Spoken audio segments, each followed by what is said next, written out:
ay rated SPG. Striktong patnubay at gabay ng magulang ang kailangan. Maaaring may masiselang tema, lengguwahe, karahasan, sexual, horror o droga na hindi angkop sa mga... Nagmamadali nga itong si Betsy at si Susan na maibenta nga ang supermarket ni Robert. Lingid nga sa kaalaman nila na si Robert nga mismo ang buyer ng kanyang sariling supermarket dahil ipinadaan niya nga lang ito sa abogado upang ang hindi makahalata itong si Susan at si Betsy. Nag-disguise pa nga itong si Susan at si Betsy, subalit nakilala nga rin sila nito ni Robert, pati na nga rin itong si Gerald at si Gina.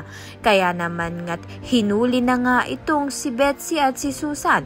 Sa kasamaang palad ay nakatakas nga sila. Sa kabilang banda naman nga lumipas na nga ang ilang mga buwan at ito ngang manganganak na si Betsy.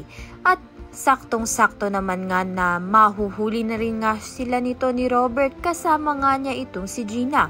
Mahihirapan ngang manganak itong si Betsy dahil nga hindi nga siya sa ospital manganganak, kundi ang magpapaanak nga lang sa kanya ay ang kanyang sariling ina na si Susan. Buong akala nga ni Susan na ang anak nga ni Betsy ang susi upang bumalik nga sila sa dati nilang buhay. Subalit hindi nga yun mangyayari dahil kukunin na nga lang ni Robert ang anak niya dito kay Betsy. Kaya naman nga't yan at iba pa ang dapat nating pakaabangan. Maraming salamat sa iyong panonood.